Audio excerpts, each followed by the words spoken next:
As paz, povo de Deus, amém?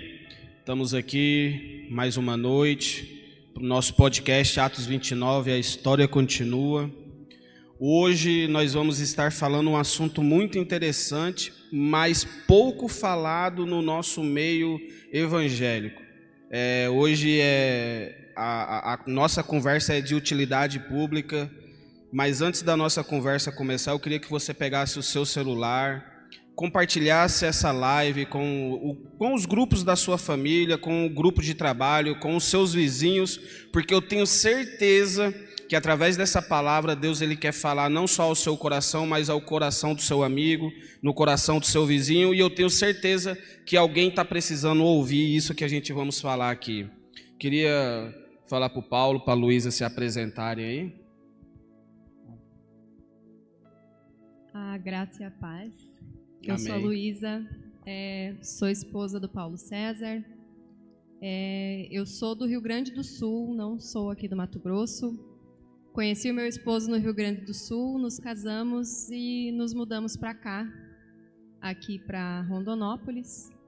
Sou dona de casa. Amém. E também sirvo nessa casa aqui na Igreja Batista Éden. E espero que eu possa, ser um instrumento de Deus na vida de vocês nessa noite. Compartilhar um pouco a minha experiência com algo que Deus, curou em mim. E eu espero que possa curar em vocês também. Amém. Meu irmão Paulo. Boa noite, Márcio, tudo bem? Me chamo Paulo, sou filho dessa cidade aqui.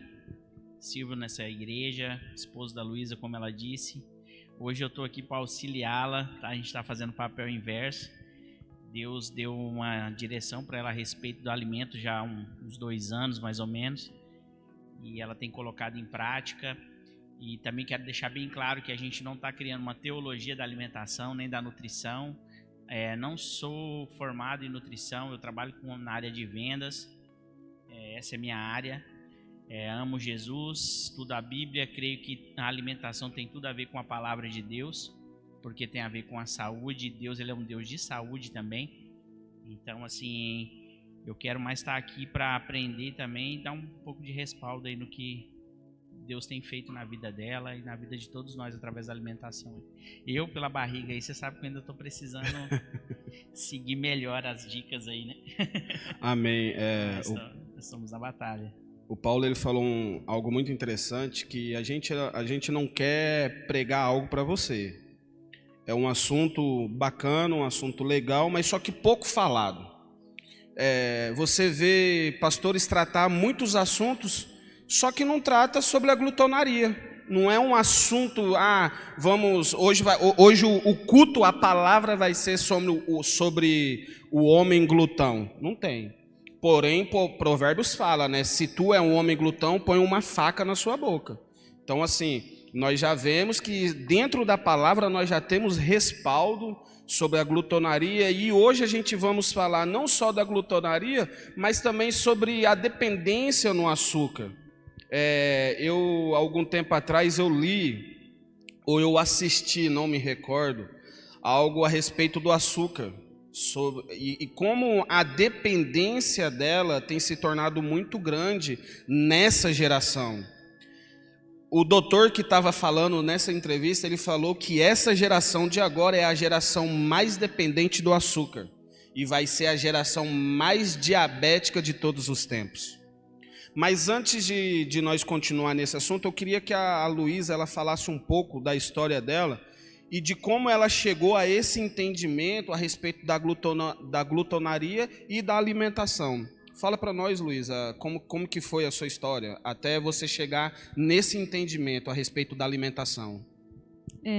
Então, a comida, ela foi a minha melhor amiga a minha vida toda.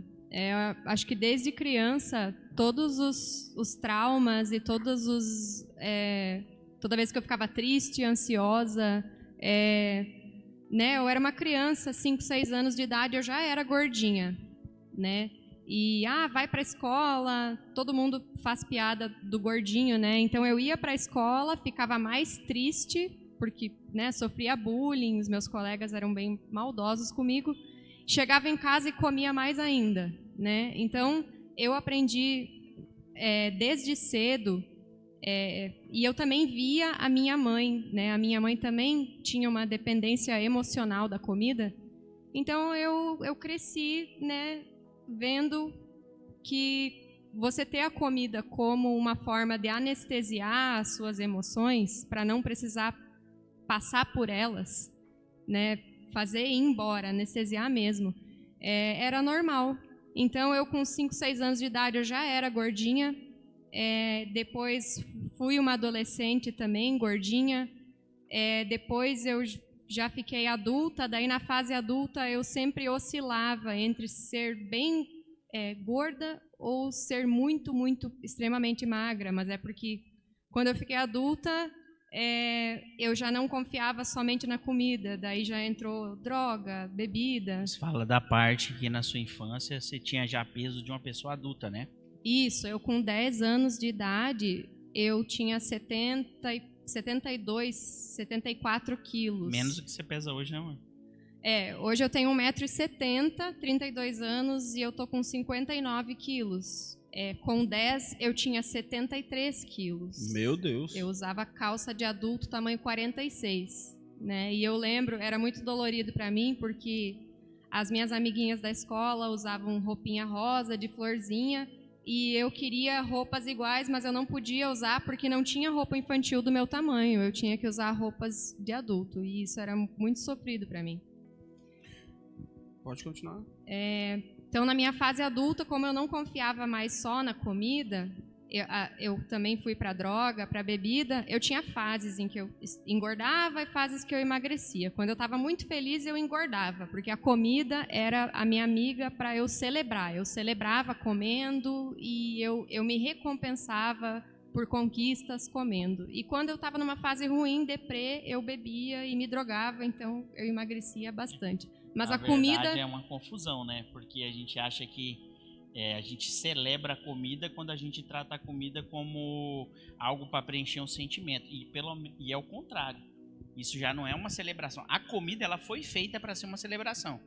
A Bíblia fala lá em 1 Coríntios, no verso 10:31, bem assim, ó: assim quer vocês comam, quer bebam, quer façam qualquer outra coisa, façam tudo para a glória de Deus. Amém. Então, isso seria uma celebração se tudo isso fosse feito da forma correta, não para preencher um vazio ou uma ferida, ou para gerar algo emocional, mas se fosse algo realmente para celebrar, né?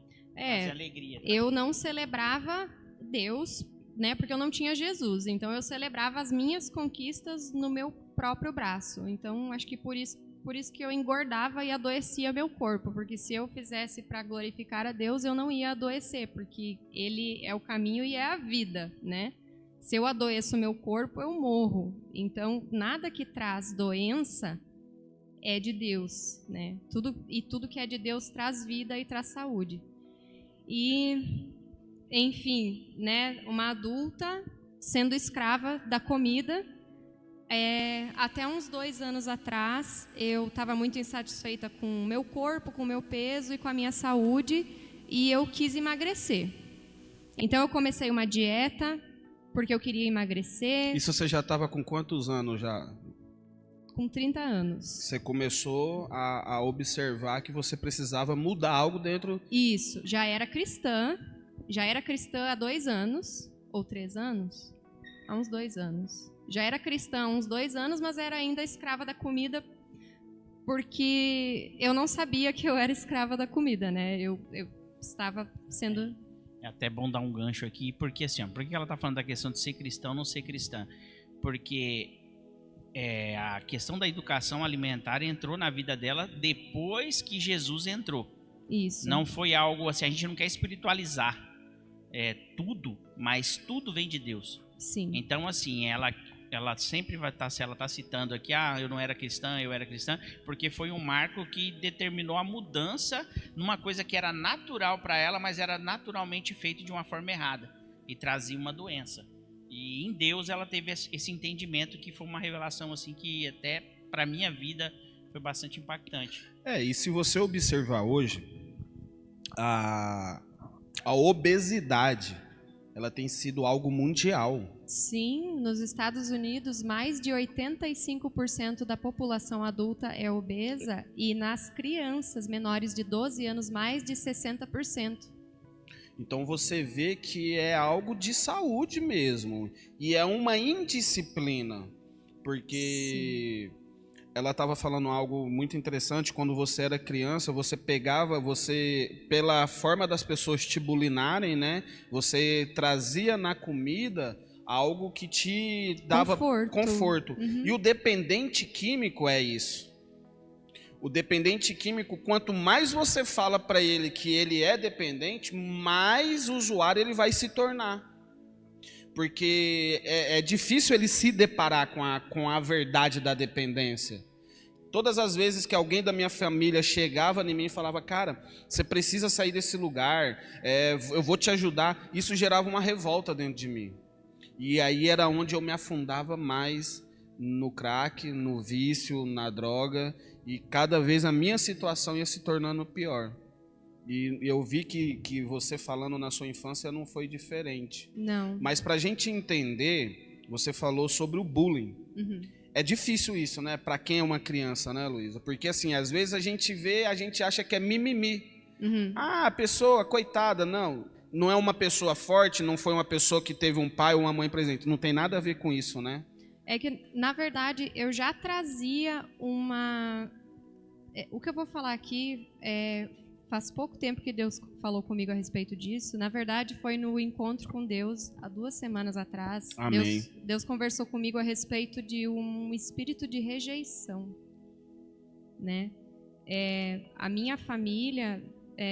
por mais que tivesse seus problemas, eu não vim de uma família de pai e mãe violentos, não usavam drogas, não, né? Meu pai, um pai muito amoroso, minha mãe, uma mãe muito amorosa. Eu tenho 2 irmãs mais velhas que me amavam muito, só que mesmo assim eu sempre tive essa sensação desde criança de que eu não era amada pela minha família, sem motivo nenhum, né? Simplesmente eu me sentia rejeitada, né, pela minha família. E daí eu chegava na escola, eu era rejeitada pelos meus colegas, tinha, né, as brincadeiras, gorda, baleia, musiquinhas, né? Mas isso não era o pior. O pior era que quando tinha trabalho em grupo, ninguém queria fazer grupo comigo. Quando tinha, vamos separar os times na educação física, ninguém me queria no time, porque, né, quem é que vai querer? E toda essa rejeição era relacionada à diferença estética que você tinha do resto da família, né? Do seu pai, da sua mãe, das irmãs, que você era diferente porque você tinha uma forma física diferente dela. Talvez então... por isso você sentia essa rejeição que você sentia. Tem essa questão de eu ser, né, a criança gorda, né, e ser diferente das minhas irmãs que eram bonitinhas e magrinhas, mas tem uma questão hereditária, uma maldição hereditária aí também, mas acho que isso é algo para falar em outro momento. É interessante isso, porque se você assistiu o programa no Discovery, os Quilos Mortais, eu tenho medo de assistir aquele programa. Todas as vezes que eu assisto aquele programa, eu fico triste, me dá uma depressão. Mas se você olhar a história, é exatamente isso. São crianças que vieram já de uma forma diferente, com a questão do bullying, e encontrando no alimento o conforto que eles não encontravam em outros lugares. Que é o contrário da celebração, né? A celebração, a comida ela é colocada sobre uma mesa, onde ela vai reunir pessoas que vão não se satisfazer com a comida, mas com a presença de todos que estão ali. A comunhão, né? Já na relação que a gente passa a ter emocional com a comida, a gente se isola, a comida torna, como a droga, como às vezes o sexo, como às vezes a pornografia, se torna algo para preencher, né? E a gente começa a se isolar das pessoas, principalmente quanto mais esteticamente a gente fica diferente. Eu me isolava também, eu comecei a me isolar, assim, né, porque eu não queria mais ter amigos, porque iam fazer chacota de mim porque eu era gordinha. E eu também me isolava para eu comer escondida, porque se eu me escondesse para comer, eu poderia comer a quantidade que eu quisesse e ninguém ia vir tirar a comida de mim. né? Então, tem a dependência química. O açúcar, ele cria uma dependência química no cérebro, tá? O açúcar, ele vicia igual crack. Na primeira vez que você usa o açúcar excessivamente, numa quantidade muito grande, você gera no seu cérebro a mesma sensação de prazer que o crack, porém, você não sai fora você não fica, né, viajando. Mas a sensação de prazer é a mesma, né? Euforia, né? Isso. Então, a comida, além do vício químico que você tem na comida, você cria um vínculo emocional com ela. Você começa a tratá-la como sua amiga, como seu refúgio, como aquela que você vai quando você está feliz e quer comemorar uma conquista, aquela que te alegra quando você está estressada e teve um dia cansada. E se você se esconder, você pode comer o que você quiser, na quantidade que você quiser, sem ser julgada e não precisa dividir com ninguém, né? Então, aí você acostuma a tal horário eu como tal coisa. Depois de cristã, de adulta, morando aqui em Rondonópolis, eu trabalhava fora. Hoje eu não trabalho mais fora, mas na época em que eu trabalhava fora, todo dia eu almoçava e eu ia no posto do lado do meu trabalho e eu comprava uma Coca-Cola 600 e uma barrinha de Prestígio, né? Então eu tinha uma rotina com a glutonaria, né? Você cria uma rotina com ela.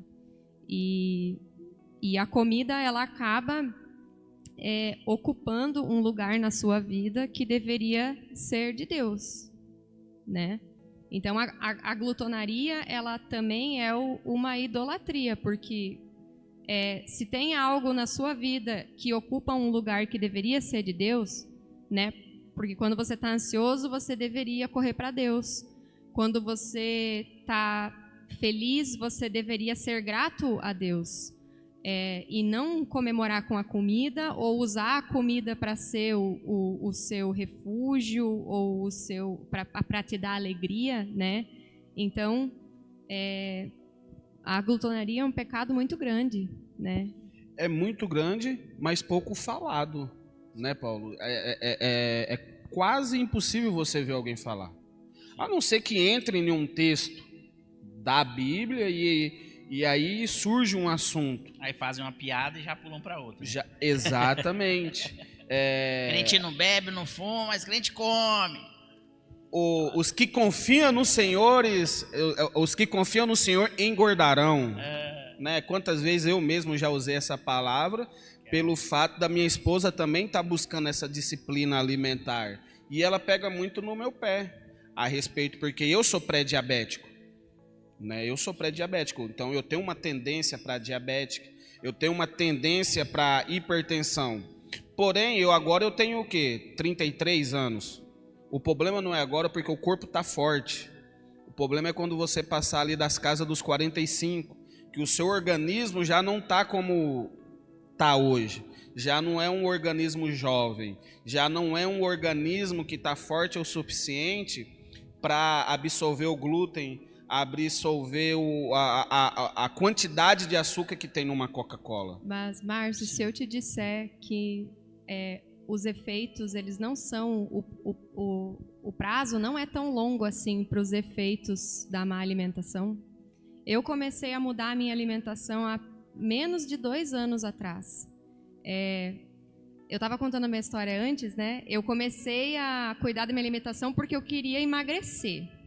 Só que eu tentei sozinha, do jeito que eu queria, sem perguntar para Deus. E não deu certo. E o dia que eu me abri para Deus, eu falei assim, Senhor, por que eu não consigo largar dessas porcarias que eu como? Me ajuda. E no momento que eu abri essa porta para Deus na minha vida, para Ele me ajudar a atingir... né? Você vê que Deus é tão misericordioso e Ele me ama tanto... que eu só pedi para ele para emagrecer, eu só queria emagrecer. Eu não e ele veio curando tantas outras coisas, porque assim, da minha má alimentação, eu tinha insônia. Da minha má alimentação, eu tinha dores fortíssimas na cabeça, Isso né, eu amor? quero falar. Eu Conta, me casei então. com a Luísa e assim, a Luísa já não tinha esse problema de obesidade. Para mim, ela tinha um corpo normal, até dentro do peso dela, melhor do que eu tô hoje, né? E eu estava na época que a gente casou. E eu vivia sempre com as disciplinas que eu conheço da palavra, que eu creio e que entra junto com essa dificuldade da comida, que é o jejum. As pessoas hoje, elas são tão entregues e devotas ao alimento que elas não conseguem jejuar uma refeição. E aí, para justificar, alguns crentes falam assim, não vou tomar mais Coca-Cola, ou eu vou fazer jejum de celular.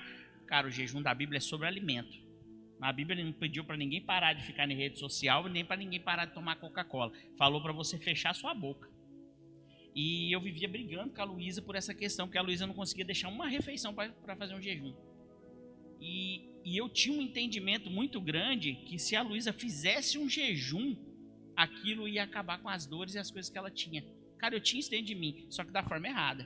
E ela pensava já que ela não tinha que fazer um jejum, ela pensava que ela tinha que fazer como é que se diz, um regime, porque ela queria estar com o corpo melhor, ela estava pensando em estética. Isso. Ela estava pensando em estética e eu só enxergava a parte espiritual. Eu falava assim, cara, eu tenho certeza. Eu olhava pro lado da cama, Marcinho, que lá quantas vezes eu chorei, cara? Quantas vezes eu dormi triste, que eu olhava pro lado da cama cheio de remédio. Cheio de remédio. Cheio de lenço, cheio de nada. E olhava do meu lado da minha cama, o máximo que você achava era um copo d'água. E eu falava assim, meu Deus, cara, será que ela não entende quanto que ela vai ver? E às vezes eu jogava isso na cara, e às vezes eu criava situações em casa. Mas nada da parte de Deus você pode impor sobre o outro. O Espírito Santo tem que falar com a pessoa. E do nada, assim, um dia ela veio na cozinha e ela me pediu perdão por uma coisa. E na hora eu ainda não tive a sabedoria, ainda quase que eu falei assim, não te disse, né? Mas veio aquela situação e ela começou ali a atender aquilo que eu falei assim, respeita a sua intolerância à lactose. Porque eu tenho certeza que a intolerância à lactose dela veio do desgaste que ela teve na infância, quando ela se entregou na comida. Mano, uma pessoa com 70 quilos, com quantos anos?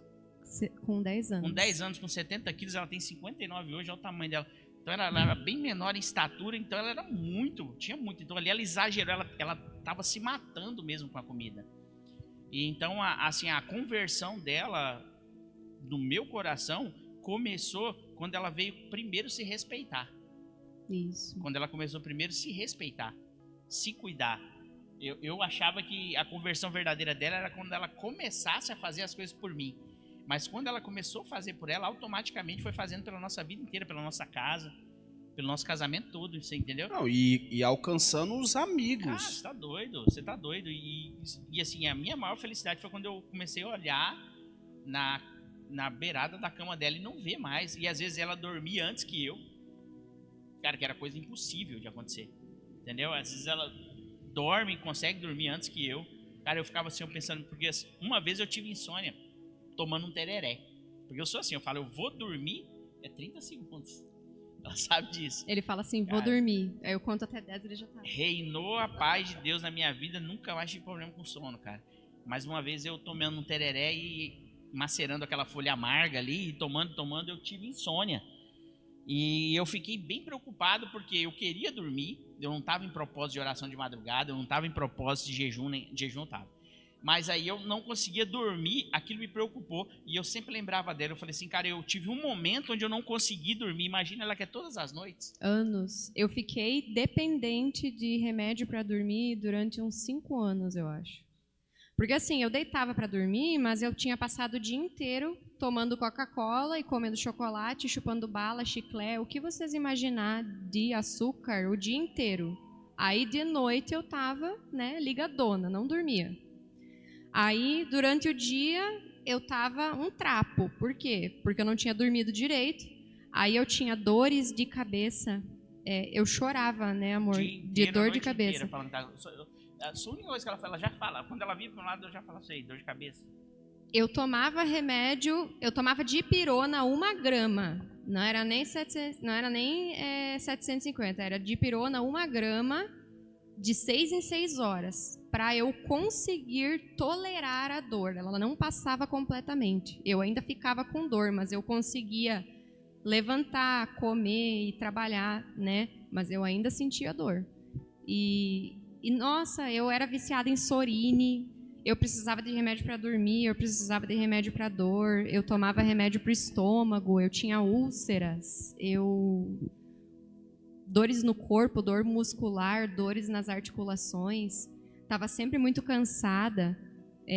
Eu lembro que um dia eu já estava nessa assim, eu quero emagrecer, só que eu não tinha mudado a alimentação, né? Eu continuava comendo aquela porcariaiada toda e eu fui tentar fazer um exercício do YouTube em casa. Eu fiz 5 minutos e eu tive que parar porque a minha boca ficou azul, né? Eu ia ter um piripaque ali e desmaiar. Por quê? Porque o meu corpo não estava saudável. E a gente falou antes assim a respeito de não espiritualizar tudo, mas eu acho que às vezes chega um momento em que a gente tem que espiritualizar tudo sim, porque nada que a gente faz na nossa vida que não tem Deus vai nos levar a algo bom. Porque, né, a Bíblia diz que só existem 2 caminhos. Se ele é a vida, o outro caminho é a morte, né? Então, tudo que te leva à morte não pode ser algo bom. Comida mata? Sim, comida mata. Você fica obeso, você fica com problemas de saúde, você fica viciado, você fica, né? A comida, ela não adoece só o seu corpo, ela adoece a sua mente, né? Você fica deprimido, você fica dependente, você fica, daqui a pouco começa com pensamentos suicidas, enfim, isso tudo eu tive, né? E então isso tem que ser falado, porque a comida não é só algo que você senta e empurra para dentro. A comida, ela é algo que ela pode te escravizar, ela pode mandar na sua vida se você não abrir o olho e não vigiar, né? E ela entra sorrateiramente, assim. Ela não é algo assim que escandaliza igual a droga, igual o álcool, né? A comida, ela é algo corriqueiro. Você senta para comer com a sua família todos os dias. Então, se você não sentar com Deus junto à mesa, você vai exagerar. Aí você exagera no almoço, daí porque você já exagerou no almoço, a janta também, já que tá, que vá. Já exagerei no almoço, agora na janta eu vou exagerar também. Quando vê, você tá exagerando todos os dias. E como todas as coisas que são do inferno, né? Você nunca está satisfeito e você sempre vai buscando mais. Então, com a comida é assim também. Você começa comendo uma certa quantidade de comida, seu estômago é assim. Você vai exagerando, o seu estômago ele vai ficando cada vez maior, ele comporta cada vez mais comida, né? Então, você vai comendo cada vez mais. E eu já contei, só um pouquinho mais assim, eu contei uma história que casa com isso que ela está falando, de um rapaz que, assim, eu fui responsável por locais de casa de reabilitação cristãs. Eu fui coordenador em algumas. E em uma eu conheci um rapaz em específico que ele era obeso, bem gordo, e todo mundo chamava ele pelo apelido Ão, né? Sempre acrescento, não vou falar o nome para não envergonhar ele e tal. Mas todo mundo focava nessa questão dele por causa da droga. Ele tinha, parece que 70 internações, então o testemunho dele era bem forte. Bateu meu recorde. Isso, ele era um músico e tal, então todo mundo focava nas internações, no vício, no testemunho de drogas dele. Mas sabe o que tinha levado ele para droga, Marcinho? A obesidade. Ele, desde pequeno, ele não gostava do formato estético que ele tinha, só que ele não obedecia isso. Então, assim, se você quisesse matar ele, você colocasse ele num quarto com crack, ele iria usar o crack, depois ele ia dormir, ia fazer as coisas dele normal e voltaria e usaria de novo. Com crack ele era regrado. Só que se você quisesse matar ele, você trancava ele dentro de um quarto com bolo, salgadinho e pão. Ele só ia parar de comer, mas na hora que desse um troço caísse. Porque isso aconteceu, a gente viu. Meu Deus. A gente teve que ajudar ele. Ele estourou um cadeado da sala e entrou pra dentro e começou a comer tudo que estava dentro, escondido, enquanto todo mundo estava dormindo.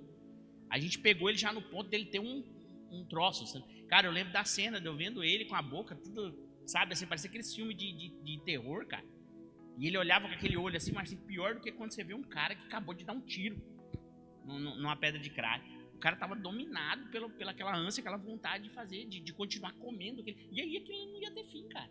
Ele ia se engasgar, quem já viu aquele filme Sete Pecados Capitais, quando bota aquele cara na mesa, cara, era uma situação parecida com aquela. A visão que você tinha dele.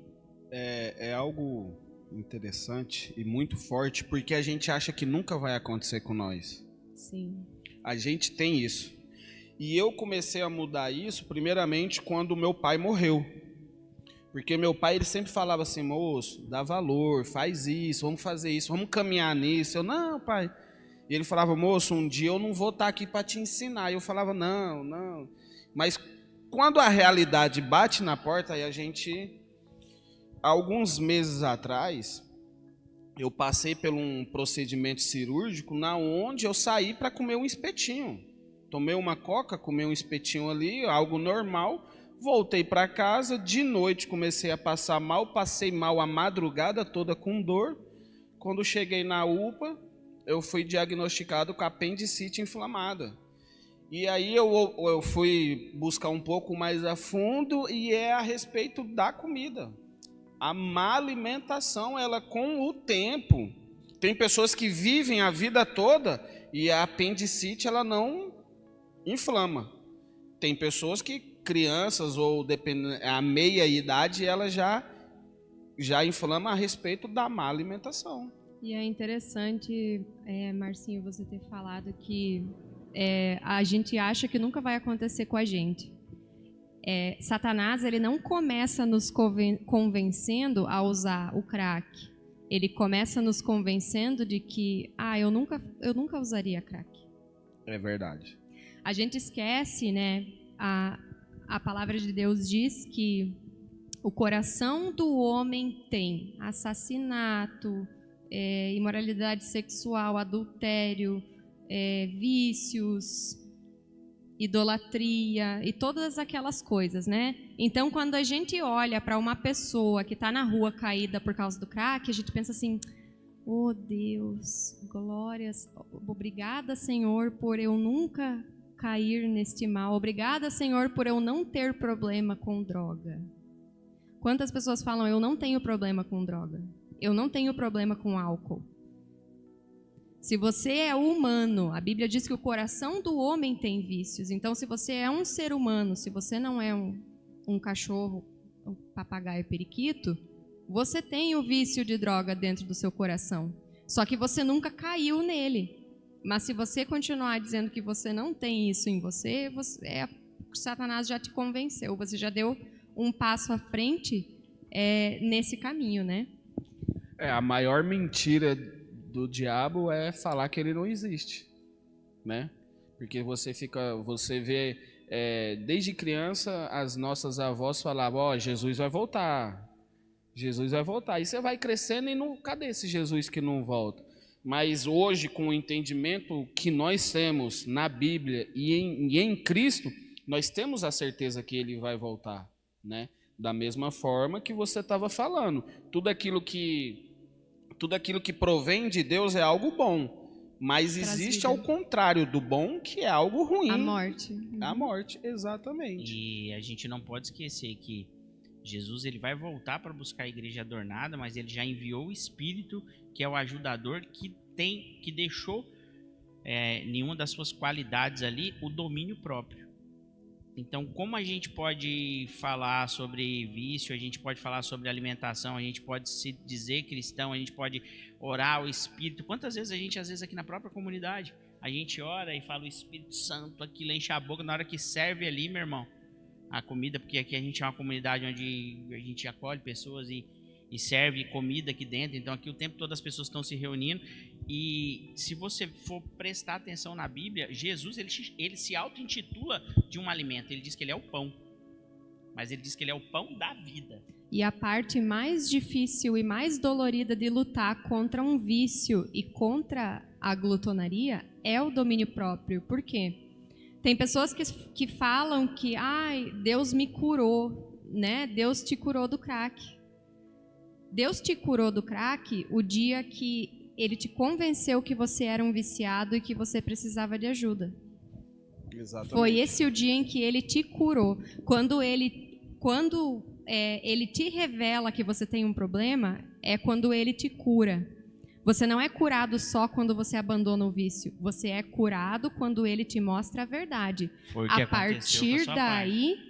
A partir daí é com você e com o seu domínio próprio. Você O vai dia seguir ou vai deixar? Isso, Jesus já morreu na cruz para deixar o Espírito Santo para você, para te convencer das Pra coisas. te ajudar na hora que você entende. Isso. E daí o Espírito Santo vem e diz, né, o Espírito Santo, o dia que o Espírito Santo veio para mim e falou assim: filha, você não está conseguindo parar de comer essas coisas porque você é escrava da comida, você é glutona. Meu Deus. E você não está tratando isso como um problema.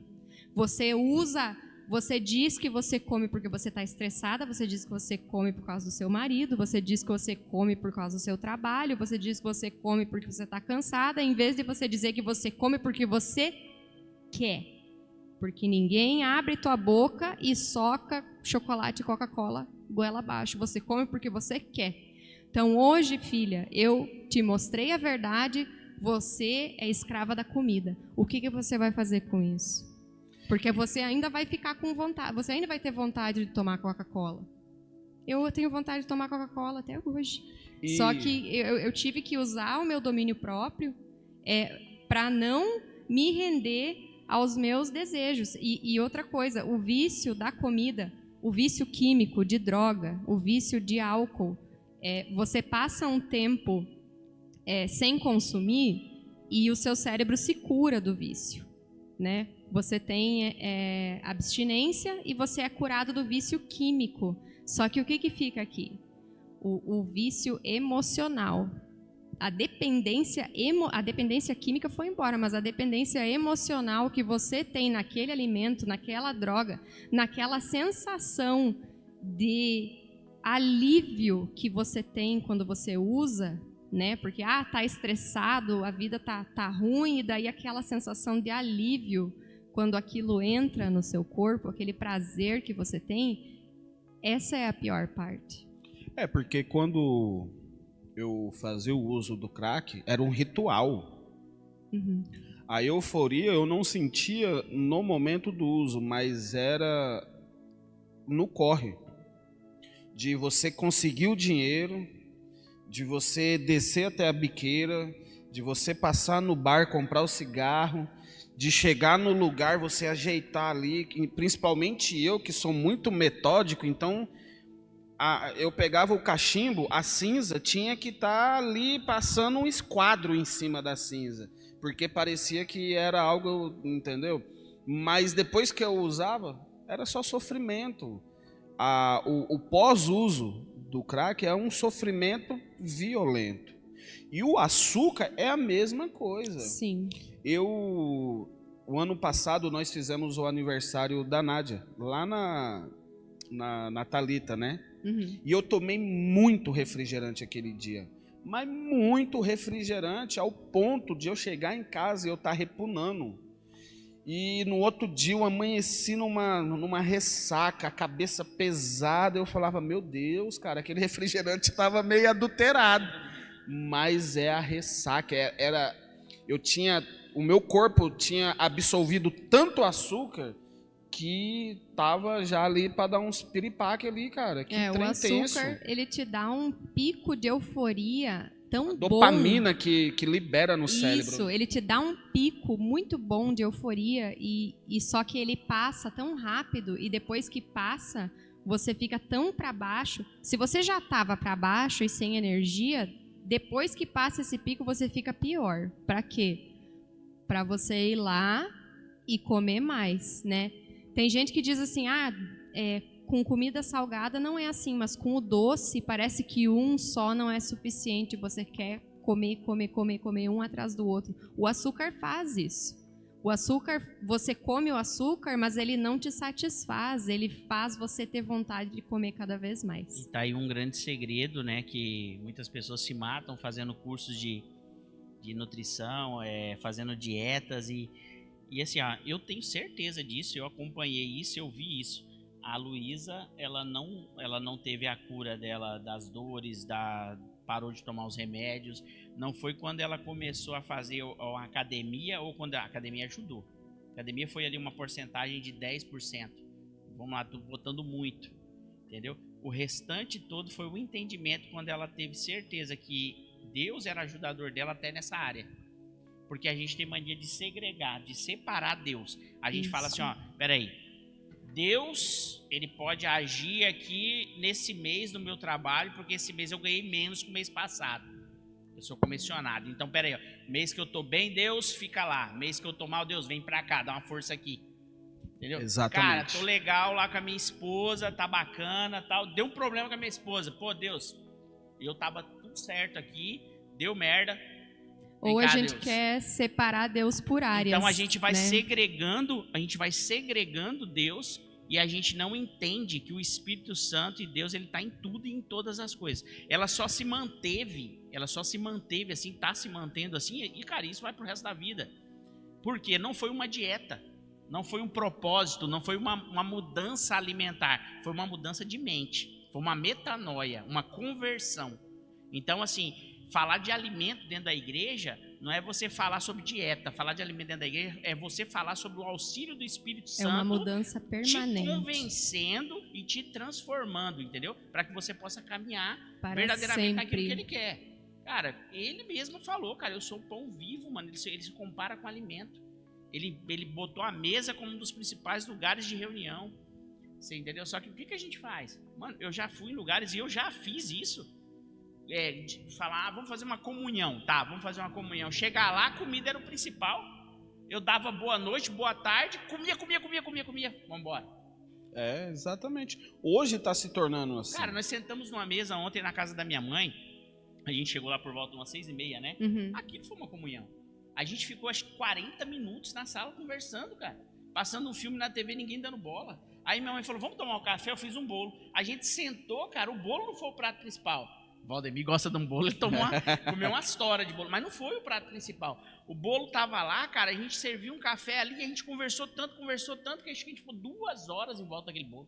Isso prazer. Que é o gostoso, né? Você entendeu? Sim. Em volta daquele bolo, por quê? Porque existe uma consciência do outro, um domínio próprio de si mesmo e uma consciência do outro. É porque o nosso prazer naquele momento foi estarmos juntos e não a comida. Né? Mas deixa eu te perguntar, Luísa, você passou por tudo isso, você teve esse entendimento, teve essa mudança de chave.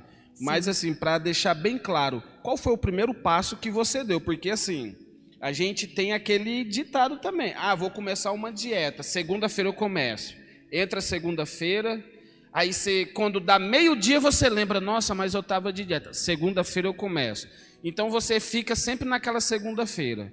Mas qual que foi o primeiro passo assim que você teve que trincar os dentes e falar, eu vou começar assim, a minha primeira mudança vai ser essa. Qual foi a sua parte no processo? Qual foi a sua minha parte? parte no processo foi de entender que a glutonaria, que a comida, ela é espiritual. Eu tenho que olhar para a comida como algo que Satanás quer usar para me controlar e que eu não posso deixar. Né, a Nádia, ela diz muito para as mulheres lá na casa de reabilitação feminina que a culpa não é das coisas, a culpa é a culpa é da gente que usa as coisas errado, né? Lá em Gênesis, quando Deus, capítulo 2, se não me engano, quando Deus está criando o mundo, lá diz bem assim, que Deus criou árvores que davam frutos gostosos, né? Então Deus, ele criou a comida. Deus, ele criou a comida, comidas gostosas. Não é para a gente deixar de comer uma comida gostosa. Não é para a gente deixar de ter prazer. O problema não é sentir prazer na comida. Deus fez comidas gostosas para que a gente sentisse prazer quando a gente se alimenta também. Só que esse prazer na comida não pode ser maior do que o prazer que você tem em Deus. Porque daí você vai exagerar e daí você vai adoecer o seu corpo, que é templo do Espírito Santo, e isso é um pecado muito grande, né? A gente tem que cuidar do nosso corpo. Ele é o templo do Espírito Santo. O nosso corpo, ele é para ser usado por Deus para alcançar outras pessoas. Ele não é para a gente usar do jeito que a gente quer e fazer as coisas do jeito que a gente quer. E sobre começar a dieta na segunda-feira, às vezes a gente acha que a gente vai ter o dia de amanhã para mudar, né? E às vezes não tem. Então, assim, só eu vou, amanhã eu entro na dieta, ou eu vou dar mais um tequinho agora e amanhã eu paro. Às vezes, né, o Paulo me contou, né, de algumas vezes que as pessoas vinham buscar ajuda, pediam para ser internadas, por causa de droga, né? Pediam para ser internadas, mas na hora de ir, eles viravam para ele e falavam assim, deixa eu usar só mais uma vez. Eu estava trazendo meus filhos para a escola e a respeito disso, do amanhã. E aí Deus me levou naquela passagem do fazendeiro e, louco, se hoje te pedir a tua alma. E eu no trânsito aqui dirigindo e ele começou a ministrar sobre os povos que ia passando de moto, os pais de família. E ele falou, esse cara, ele saiu, os filhos e a esposa estão esperando ele voltar. Mas e se hoje acontecer alguma coisa e ele não voltar? Não, cara, e assim, não é só sobre você não... e se você deitar na cama hoje e dormir e não ter o dia de amanhã? Cara, e se Jesus voltar? Né? E se Jesus voltasse agora? Em que, né, você ia estar afundado em pecado ou você ia estar com o coração contrito, arrependido e querendo uma mudança? Essa é a diferença do eu vou começar agora. Eu fui convencido agora, então eu vou começar agora. Eu não vou esperar até segunda-feira. Isso é zombar de Deus. Sinceramente, isso é zombar de Deus, porque Ele te deu a verdade e Ele te deu o caminho e você está dizendo, não, agora não. Agora eu estou com preguiça, agora eu estou cansada, agora eu estou estressada, segunda-feira eu começo. Esse é o papel que a gente faz, senhor de nós mesmos, né? Toda vez que a gente diz amanhã, a Bíblia mesmo diz, fala assim, cara, não direis eu irei, eu vou, fala, se Deus quiser, entendeu? Eu isso, eu aquilo. Eu sempre falava isso pra Luísa no nosso casamento, ela, amanhã, não sei, amanhã não, calma aí. Amanhã se Deus quiser. Cara, ninguém pode ter esse poder, entendeu? Essa determinância. Mas é isso que ela falou, a gente pode ter a consciência, né? O arrependimento e a certeza de... isso é uma coisa boba que eu vou falar, mas a gente tinha um hábito, eu ia no domingo, na sorveteria, ela pegava um açaí, eu pegava um pote de sorvete. Aí um dia a gente foi, chegou lá, ela pegou o açaí e ela falou assim, vai pegar o sorvete? Eu falei, eu não vou. Naquele dia acho que eu peguei um picolé, foi a última vez. Aí eu peguei, ela falou assim, por quê? Eu falei, eu não vou tomar mais sorvete. Você entendeu? Isso eu fiz com refrigerante há 8 anos atrás, 10 anos atrás. Você entendeu? E eu vou fazendo coisas assim às vezes na minha vida para poder justamente dizer pro Satanás ou para as indústrias, para tudo que assim, cara, eu tenho domínio próprio, eu tenho o Espírito Santo é que faz em mim. Então eu sempre pego coisas que eu amo muito, pontuais assim, que me dão prazer e geralmente na área de alimentação e eu pego elas assim, tiro da minha vida, cara. Se tem alguém assistindo esse podcast e ainda acha que falar de alimentação, de comida é besteira, o teu descontrole com a comida, ele é só um comportamento de algo maligno que está enraizado em você e que você não está deixando Deus tratar. Às vezes o seu problema não é comida, às vezes o seu problema foi droga, às vezes o seu problema foi álcool e você abandonou a droga e o álcool, mas você não colocou Deus no lugar e daí você recorreu à comida, você não está curado do vício. Na vida de um dependente químico, a partir do momento que ele vem para se ele não se relacionar com Deus, se ele não buscar Deus constantemente na vida dele, meu irmão, as trevas vai voltar a alcançar ele. Bíblico isso. E eu creio que não é diferente da pessoa que tem uma má alimentação, né? O meu processo de cura da glutonaria foi tão poderoso que, porque eu deixei Deus tratar o meu orgulho, eu deixei Deus tratar o meu domínio próprio, minha falta de domínio próprio, né? Eu deixei Deus tratar meu descontrole, minha ira. E eu nunca tive uma mudança de comportamento tão grande a minha vida toda como eu tive nesses últimos 2 anos que eu deixei Deus cuidar da minha glutonaria, porque ele falou assim, filha, não, para eu cuidar da sua glutonaria, eu tenho que ir lá no fundo, no seu espírito de rejeição. Eu tenho que ir lá no fundo na sua ira.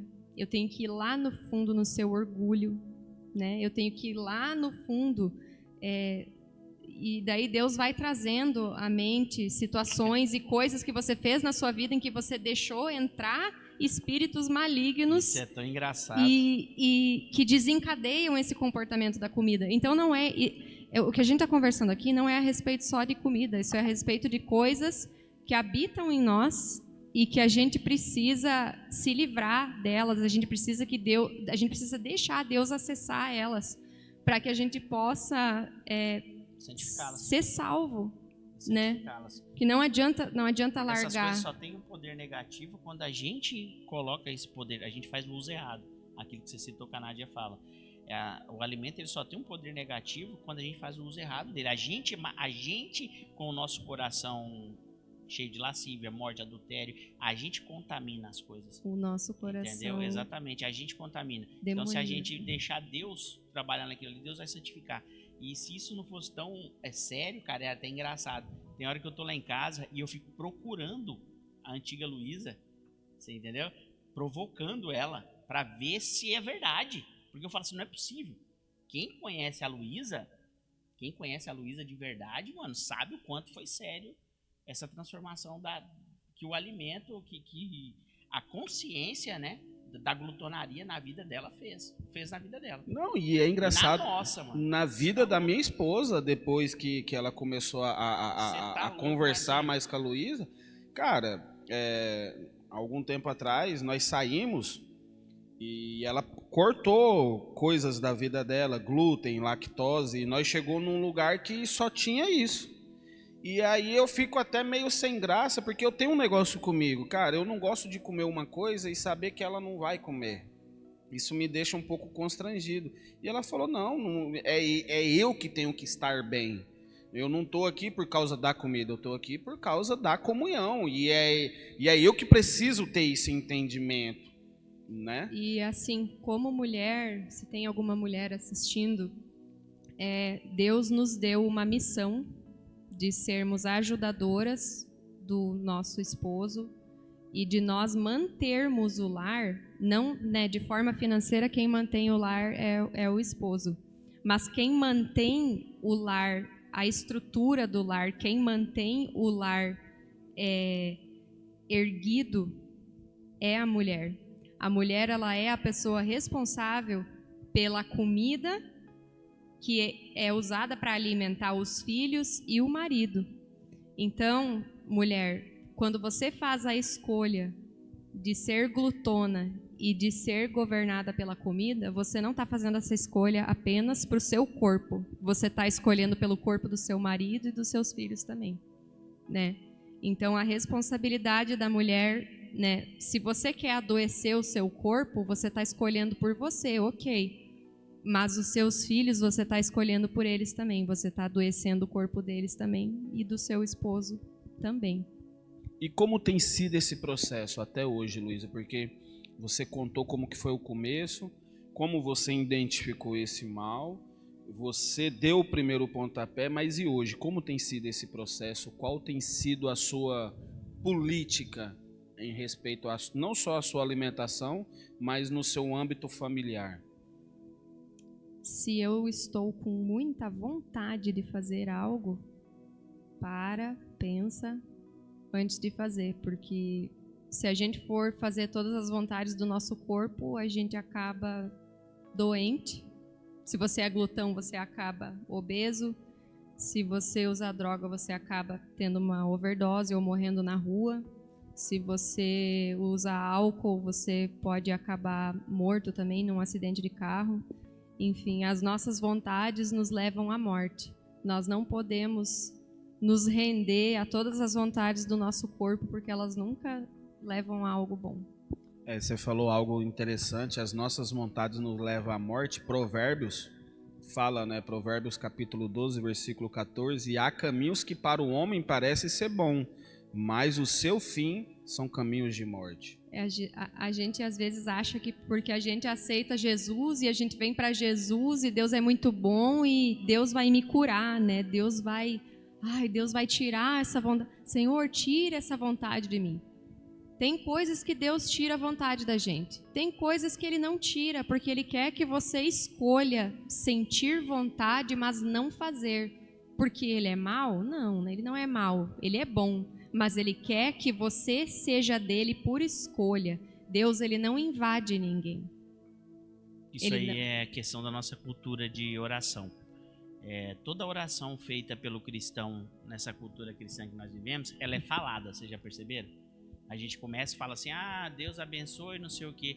Mas, na verdade, a oração, ela devia ser uma atitude, né? Quando alguém fala algum direcionamento de uma oração, acabou a oração, você devia ir lá e se posicionar naquela oração. Mas, geralmente, a gente fala a oração, depois que falou amém, a gente volta ao normal. E Paulo fala, né, em uma das cartas, Paulo fala que ele tem um espinho na minha carne. O que ele quis dizer com isso? Que ele estava com vontade de fazer alguma coisa que ele sabia que ele não podia fazer. Aí a gente fica pensando assim, pô, Deus, né? O cara te ama, tá sofrendo por sua causa, por que você não tira o espinho da carne do cara? Deus, ele não está aqui para nos servir. Deus, ele não está aqui para tirar as vontades da carne da gente. A gente escolheu sentir vontades de outras coisas quando a gente fez a escolha pelo pecado lá no Jardim do Éden. E agora a gente tem que continuar escolhendo por ele, né? Quando Deus fez o jardim e colocou o homem no jardim, Deus colocou as árvores com frutos gostosos à disposição de Adão e Deus vinha visitar Adão. Quando o Adão pecou, Deus olhou para ele e falou assim, a partir de agora comerás do suor do seu trabalho, né? Então o que Deus quis dizer? Você não vai mais ter tudo que é bom, tudo que é meu à sua disposição. A partir de agora você vai ter tudo que é bom meu e tudo de ruim e você vai viver do que você escolher. Esse é o suor do seu trabalho, é as suas atitudes, é o que você faz com o seu corpo. Esse é o suor do seu trabalho. E outra coisa, Deus também quis dizer, a partir de agora, você que vai ter que escolher vir até mim, porque eu não vou mais vir até você. Uau. E isso exige uma escolha, isso exige um esforço. A gente só quer Deus Pai, né? Que me cura, que me abraça, que está disponível para mim quando eu estou triste, mas na hora que a gente tem que fazer um sacrifício para permanecer na presença dele, Deus Senhor, quando a gente tem que fazer um sacrifício para não se afastar dele, porque às vezes a gente acha, Deus me abandonou. Não, ele não abandona ninguém, ele está sempre ali. É a gente que se afasta dele quando a gente escolhe o pecado, né? Então a gente vai passar o resto da vida tendo que escolher ficar na presença dele ao invés de pecar e se afastar dele. Amém.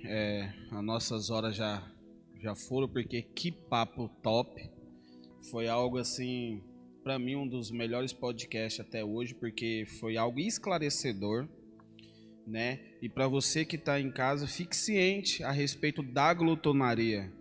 Compartilhe essa palavra, porque eu tenho certeza que essa palavra vai se identificar com você. A gente, dentro do nosso conhecimento humano, a gente quis trazer o melhor para você, né? Luísa, o que você falaria para alguém que está na sua casa, que passou ou está passando tudo aquilo que você passou no seu processo?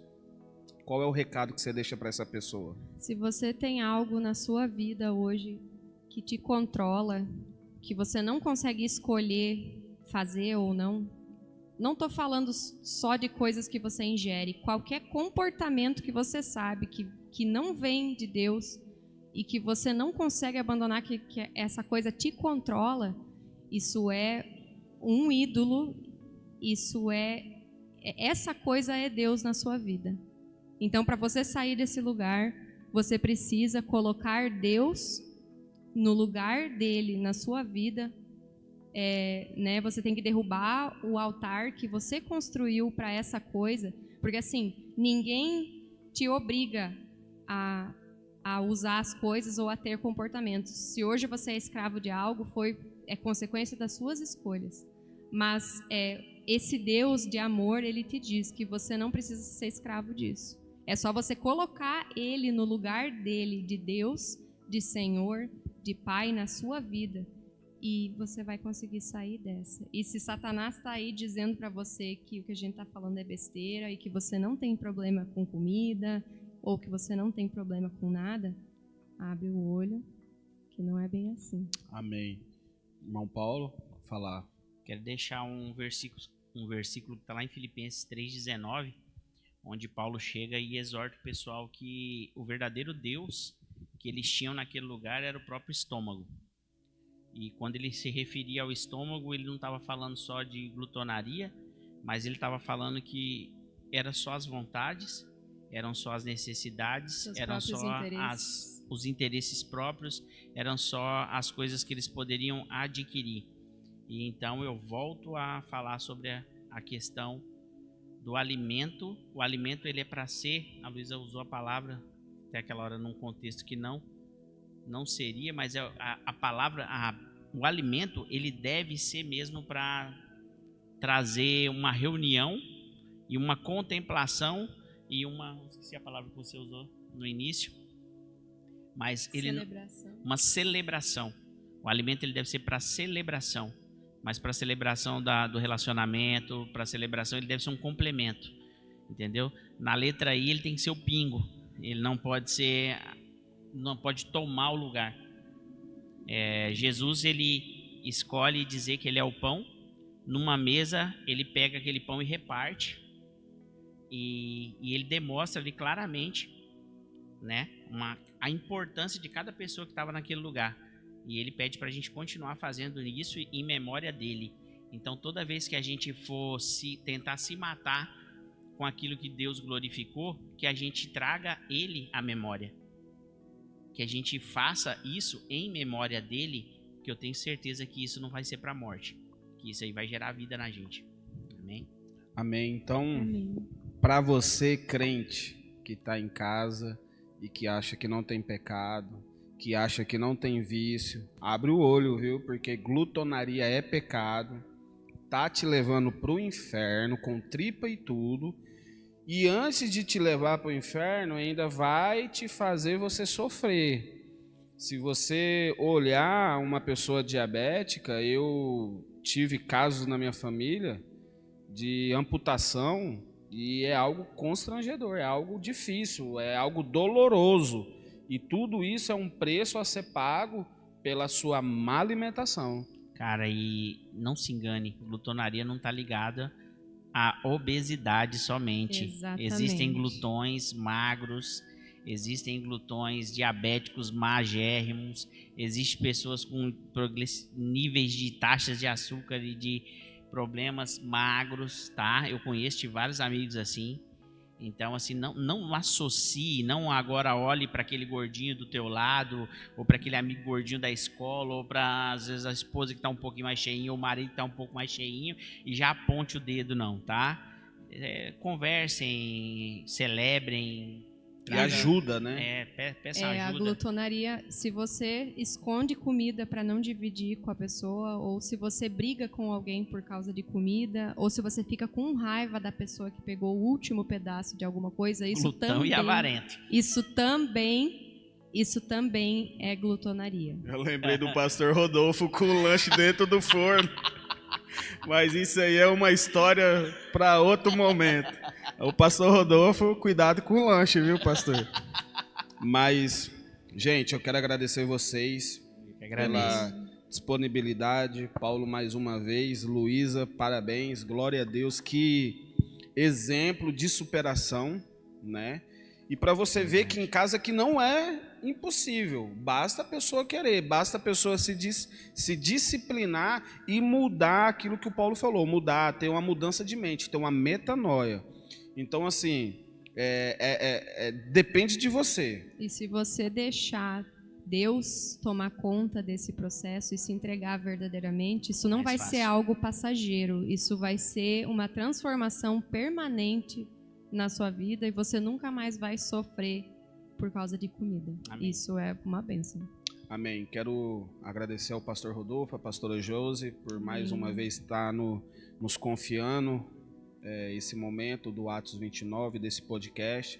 Quero agradecer você aí de casa por estar nos assistindo até o final. Compartilha, curta, entra lá na nossa página, na Batista Éden Igreja, no Facebook. Compartilha esse vídeo com os seus amigos e eu tenho certeza que Deus ele vai usar essa palavra para tocar na vida de alguém. Amém? Fique todos com a paz do Senhor. Deus abençoe.